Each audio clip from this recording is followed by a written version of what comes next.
وموتويتسي بيحاول، عدت وموتويتسي ضربة البداية هدف، واعتقد ان هو اسرع هدف في دوري ابطال افريقيا بعد مرور 40 ثانية. رزاق وموتويتسي، ويا مسهل يا رب، ويا فتاح يا عليم يا رزاق يا كريم، يا فتاح يا عليم يا رزاق يا كريم.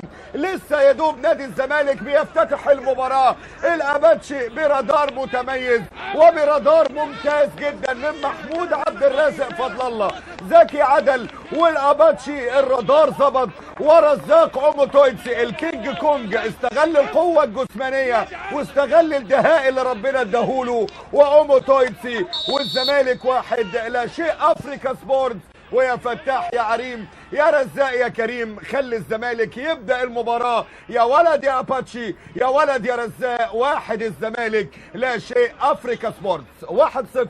لسه يا دوب ما بدأناش المباراة، لسه ما قلناش مين هو طاقم التحكيم، لكن الكاميرون تأتي بطاقم تحكيم. نينات اليوم حكم ساحة، ايفاريست مونكوندي مساعد اول، مساعد ثاني بيير انجيو، والحكم الرابع هو جيريمي بيكوسياس. نادي الزمالك النهارده عبد الواحد السيد حارس مرمى، 4 مدافعين، على اليمين حازم امام، على الشمال محمد عبد الشافي مع 2 مساكين هاني سعيد ومحمود فتح الله. وسط الملعب اليكسيس مندومو، ابراهيم صلاح ونور السيد، شيكابالا، رزاق اوموتويتسي، وبجواره